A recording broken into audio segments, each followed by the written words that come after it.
2 वर्षानंतर पुन्हा एकदा विधान परिषद निवडणुकीची पुनरावृत्ती झाली, पुन्हा एकदा महाविकास आघाडीची मतं जिंकलेली आहेत, काय सांगाल? आज महायुती करता अत्यंत आनंदाची गोष्ट आहे की आमचे 9 उमेदवार या ठिकाणी निवडून आलेले आहेत। माननीय मुख्यमंत्री एकनाथरावजी शिंदे यांच्या नेतृत्वात आमच्या महायुतीने जेव्हा 9 उमेदवार लढवण्याचा निर्णय घेतला त्यावेळी अनेक लोक वल्गना करत होते आणि आमचे उमेदवार पडतील आणि महाविकास आघाडीचे उमेदवार येतील अशा प्रकारे सांगितलं जात होतं। परंतु आज आपल्याला पाहायला मिळत आहे की आम्हाला आमची मतं तर मिळालीच, पण महाविकास आघाडीची मतं देखील आमच्याकडे आलेली आहेत। त्यामुळे एक चांगला विजय आम्हाला प्राप्त झालेला आहे। निवडून आलेल्या आमच्या 9 सदस्यांचं मी मनापासून अभिनंदन करतो। आमच्या राष्ट्रीय सचिव पंकजाताई मुंडे या देखील आज या ठिकाणी निवडून आलेल्या आहेत आणि सगळे निवडून आलेले जर आमचे उमेदवार बघितले तर सर्वसामान्य घरातले, सर्व समाजातले आणि सामान्य माणसांमध्ये काम करणारे अशा प्रकारचे आमचे उमेदवार आहेत। मी सर्व मतदारांचे आभार मानतो की ज्यांनी आमच्या महायुतीवर प्रचंड विश्वास दाखवला आणि आमच्या सगळ्या उमेदवारांना निवडून दिलं। आणि मला विश्वास आहे की ही जी काही सुरुवात झालेली आहे विधानसभेच्या निवडणुकीत देखील माननीय मोदीजींच्या मार्गदर्शनाखाली पुन्हा एकदा आमची महायुती निवडून येईल हा विश्वास आज मी व्यक्त करतो। सर, काँग्रेस राष्ट्रवादीने जयंत पाटलांना पाठिंबा दिला होता, शेतकरी नेते तुमच्याकडे सुद्धा सदाभाऊ खोत शेतकरी नेते होते, तिकडे मात्र 25 मतं असतानाही जयंत पाटील पडलेले आहेत, इकडे मात्र सदाभाऊ खोत निवडून आलेले आहेत। सदाभाऊ खोत हा जनतेचा माणूस आहे, शेतकऱ्यांचा नेता आहे, जनतेकरता 24 तास राबणारा नेता आहे।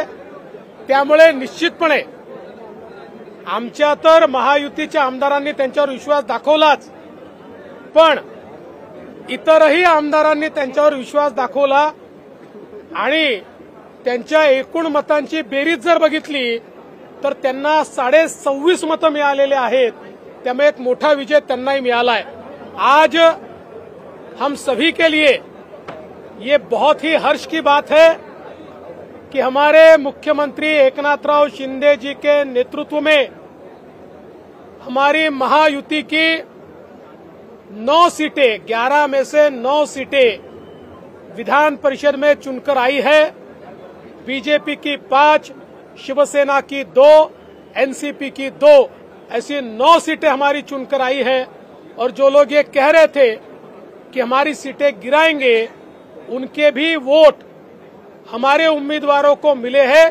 एक अप्रत्याशित इस प्रकार की जीत आज हमको मिली है और मेरा विश्वास है ये जीत का सिलसिला ऐसा ही जारी रहेगा और आने वाले विधानसभा के चुनाव में प्रधानमंत्री मोदी जी के नेतृत्व में हम लोग, हमारी महायुति फिर एक बार महाराष्ट्र में सरकार बनाएगी। शरद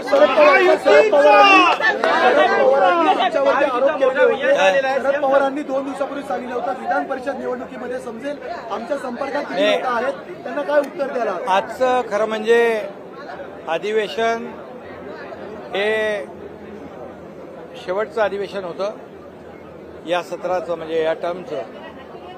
आणि गेल्या 2 वर्षामध्ये जे महायुतीने केलेलं काम, विकासाचं काम, कल्याणाचं काम, या राज्यामध्ये सर्वांगीण विकास जो झाला या 2 वर्षातलं काम आणि महाविकास आघाडीचं 2.5 वर्षाचं काम जर आपण पाहिलं तर या राज्यातल्या प्रत्येक घटकाला, शेतकऱ्याला, कष्टकऱ्याला, कामगाराला, महिला भगिनींना आणि युवकांना, ज्येष्ठांना, सगळ्यांनाच या राज्यामध्ये न्याय देण्याचं काम आमच्या सरकारने केलं आणि आज मी आमच्या सहकारी देवेंद्रजी इकडे आहेत, अजितदादा आणि आमच्या सर्व सहकाऱ्यांना मनापासून धन्यवाद देतो, त्यांचं अभिनंदन करतो.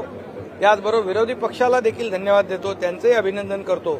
आणि आजच्या या दिवशी एक मोठा विजय महायुतीला मिळाला आहे. खरं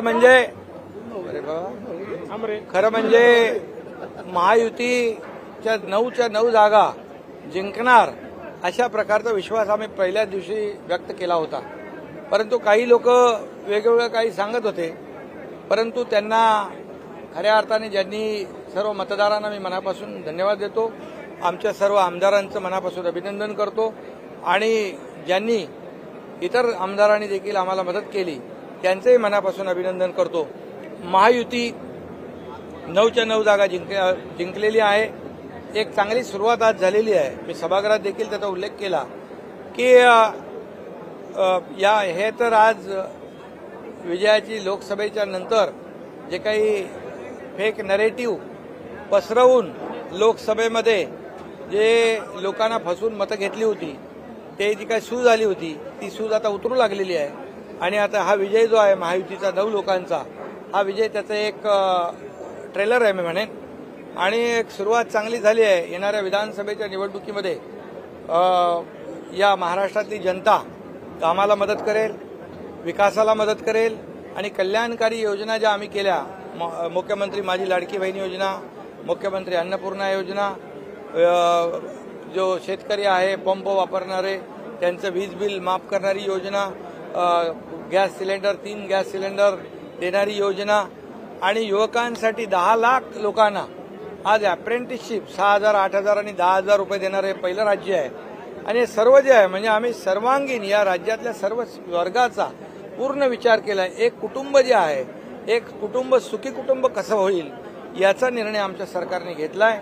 यामध्ये मोठ्या प्रमाणावर आज या राज्यातली जनता या महायुतीच्या कामावर समाधानी आहे आणि येत्या निवडणुकीमध्ये विधानसभेच्या पुन्हा एकदा महायुतीचं सरकार येईल, सर्वसामान्यांचं सरकार येईल. कारण सर्वसामान्यांना ज्या योजना आम्ही सुरू केलेल्या आहेत त्या योजना आणि त्याचे लाभार्थी नक्की या सरकारचे निर्णय विसरू शकणार नाही. विधान परिषदेच्या निवडणुका झाल्यानंतर तुम्ही पालघरच्या दिशेने रवाना झाला. हो शिंदे तो बरोबर 2 वर्षापूर्वी अशाच निवडणुकीमध्ये आम्ही निर्णय घेतला होता. महाराष्ट्रातल्या जनतेच्या मनातला निर्णय घेतला होता आणि ज्यांनी म्हणजे शिवसेना भाजपा युतीचं सरकार स्थापन व्हायला पाहिजे होतं, परंतु स्वतःच्या स्वार्थासाठी खुर्चीसाठी बाळासाहेबांचे विचार आणि विचारधारा सोडली. आणि त्यावेळेस मग देवेंद्रजींनी आम्ही ठरवलं आणि मोदी साहेबांनी, अमित शहा साहेबांनी आम्हाला पूर्ण आशीर्वाद दिला आणि त्यावेळेस सरकार काय केलं तुम्हाला माहित आहे, पलटवलं. आणि म्हणून बरोबर आता पालघरकडे नाही, आता वर्षाकडे. नाही 2 वर्षापूर्वी राज्यसभा निवडणूक असेल किंवा विधान परिषद निवडणूक असेल, या ठिकाणी आकडेवारी नसताना देखील देवेंद्र फडणवीसांनी राज्यसभा आणि विधान परिषदेमध्ये आपले महायुति का जो काम है, गुगली ने बैटिंग मजबूत हो गई और पूरे उनकी विकेट निकाल दी. इसलिए दोनों भी यहाँ पर है और तीसरे हमारे अजीत दादा भी है. हमने कहा था, विश्वास था कि पूरे 9 के 9 लोग हमारे जीतेंगे. कई लोगों ने उसमें कहा था, कुछ चैलेंज भी दिया था कि ये चमत्कार होगा, ये होगा. अभी चमत्कार होगा है, चमत्कार हुआ है. महायुति के जितने हमारे विधायक हैं उन्होंने तो वोट दिया ही, उनको मैं धन्यवाद देना चाहता हूं. लेकिन महायुति के काम पर, विकास पर अन्य पार्टी के लोगों ने भी हमें सपोर्ट किया, उनका भी मैं अभिनंदन करता महाविकास आघाडीचे नेते दावा करत होते महायुतीची मतं फुटली, मात्र आता फुटलेल्या मतांचा प्रवेश होणार का महायुतीमध्ये? अरे बाबा ऐका, आता जे काही लोकांना महाविकास आघाडीचा जे काही खरा चेहरा आहे तो खरा चेहरा आता दिसलेला आहे. त्यामुळे लोकांना काम करणारे सरकार पाहिजे, घरी बसणारं सरकार नको, फेसबुक लाईव्ह तर नकोच बिलकुल. आणि म्हणून आज लोकांनी आपल्याला जे काय आशीर्वाद दिले, मी जास्त काय कोणावर टीका करत नाही, परंतु मी एवढंच सांगेन की एक सुरुवात आहे आणि येणाऱ्या विधानसभेमध्ये या महायुतीच्या कामाची पोचपावती जनता दिल्याशिवाय राहणार नाही. अधिवेशन काळात शेतकऱ्यांच्या प्रश्नावर महाविकास आघाडी आक्रमक झालेली पाहायला मिळाली. मात्र महाविकास आघाडीने शेतकऱ्यांच्याच नेत्याला पाडलेलं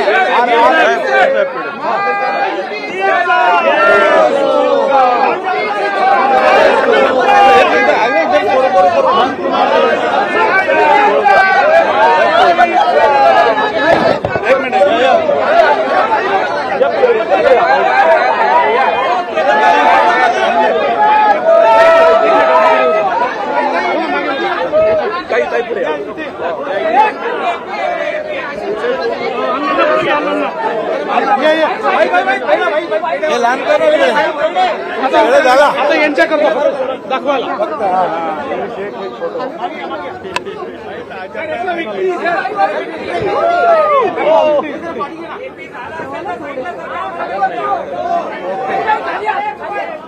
खाली चला आता तुम्ही सरकार त्यांना घेऊ द्या.